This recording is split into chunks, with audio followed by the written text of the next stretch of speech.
Well, I should tell you something about my mother. My mother wanted to be a lawyer. Oh, isn't that something? And she worked for a lawyer as a secretary, and she was very interested in what she was doing. And the lawyer offered to her to what they call read law, become an article student. In those days, and many, if not most, lawyers didn't go to law school. They learned as apprentices to a lawyer. And she was offered that or encouraged to do that by the lawyer she was working for. Did she have children at this point? No, she wasn't even married. And but her parents discouraged her, believe it or not, which was very sad. 'Cause my mother, a very intelligent woman, a very intelligent, talented woman, but she was fed up then. She didn't stay. She quit. She went to work somewhere else. Did she resent the fact that her parents didn't? Oh, I think so. Yes, yeah. I'm sure she did. Yes, of course she did.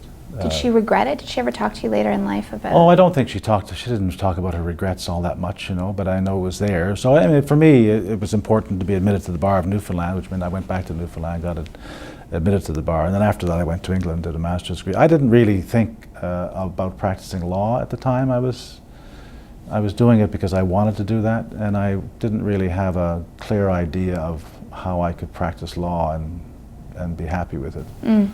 So why do it? Hey, you got to do something. I did it because I wanted to do it. I wanted to study law. I wanted to learn what it was all about. I was still interested in, broadly speaking, politics and political change. And the question was finding a way to do it. And I remember, being advised by a very good friend of mine, sort of a mentor, I suppose, from academic times back at Memorial University. And I was talking about doing a master's degree in law, which I did afterwards. And he said, no, you get yourself admitted to the bar first. I said, why would I do that? He said, well, because then you're a lawyer. If you have a law degree, well, that's like a law degree, you get this, you have that. But that's your union card. He said, once you're admitted to the bar, then you're a lawyer, and whatever you do after that, you're doing it as a lawyer. It gives you credibility, it gives you recognition. People understand that you're a professional person who has met certain standards and is a credible person.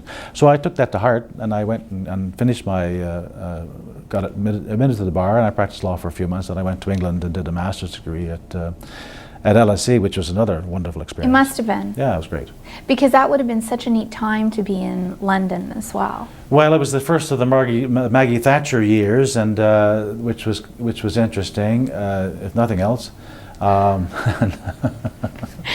you're coming from a different. You would not in any way describe yourself as a conservative. No, not at all. Right. No, not in the least. In fact, I felt for many years I felt as I was left of the NDP really, and didn't think that politics was something that there was ever a place for me in politics, because I didn't think I'd ever get elected. Is that because of these things? Your family being more? Your dad was more of a conservative. Did you feel that? Oh no, I don't think that had any influence. I mean, I'm sure he would have been very proud of me that I was elected. I mean, he died 3 or 4 years before I was elected as a member of Parliament.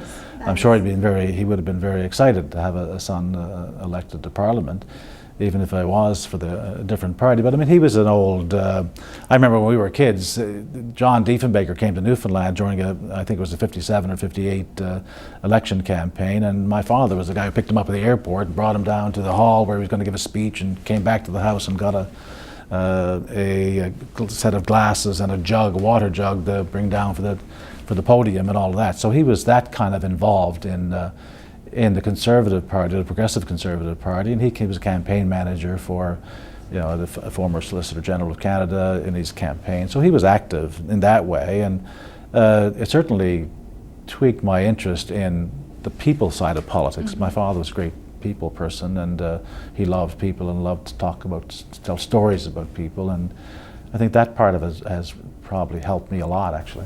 Let's skip ahead then to your own decision to run, because you ran in a by-election. Yep. What was it that got you thinking, okay, I'm going to set aside my law career and I'm going to run for this seat? I think I can do this. Well, it wasn't easy to decide. I mean, there were people encouraging me. I mean, there were some people Sure. suggesting I should do this. Were there people discouraging you as well? Well, some were, yeah. The people ran against me with the nomination. But no, initially it was, I'd been practicing law for full time after I came back from England for probably 5 or 6 years. And I'd established practice. I was a labor lawyer, and I was doing pretty well, and was pretty well known. And of course, I'd gotten involved in the party and helped to organize the provincial party at the provincial party. I was on the provincial executive.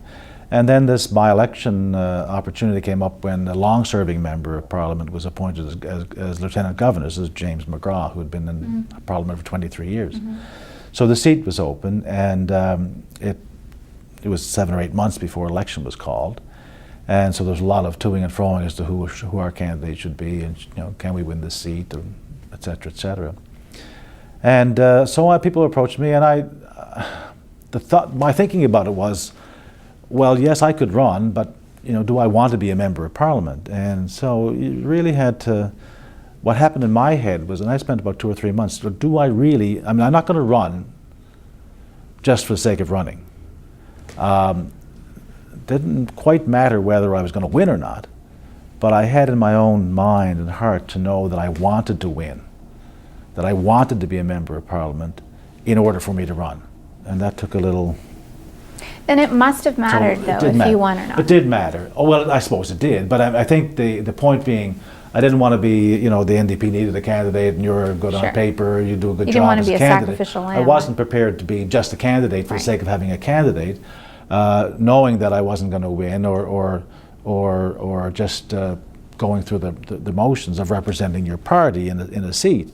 And maybe I'm not getting a point across. No, I think you are. You wanted to have a purpose. I wasn't prepared to run unless I wanted the job, Yeah. if you know what I mean. Yeah. So when I got to that point in my head, then I said, fine, I want the job.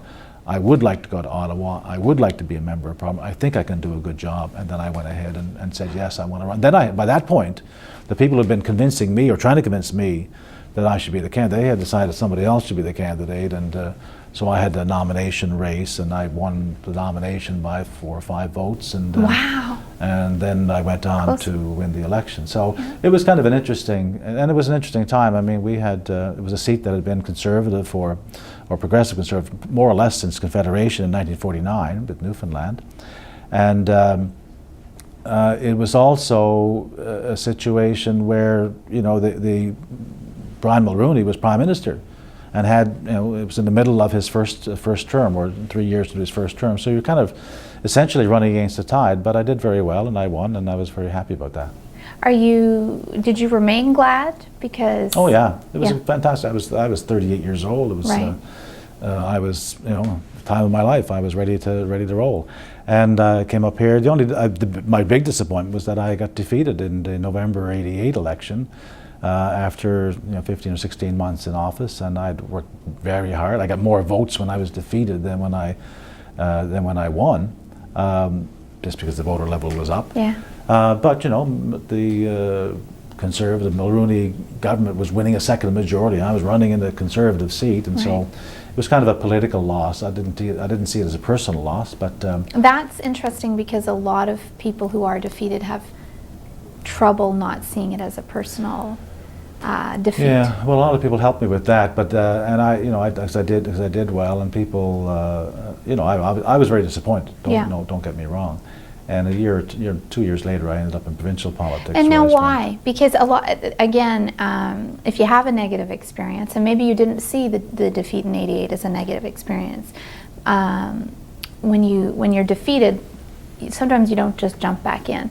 And you did jump back in. You jumped back in at a different level. You ran provincially, and you served for years provincially. What was it about the political experience that made you want to continue being active? Well, I think I was very happy with the political experience, and I suppose if I had an ambition back then, it would have been to return to federal politics. Right.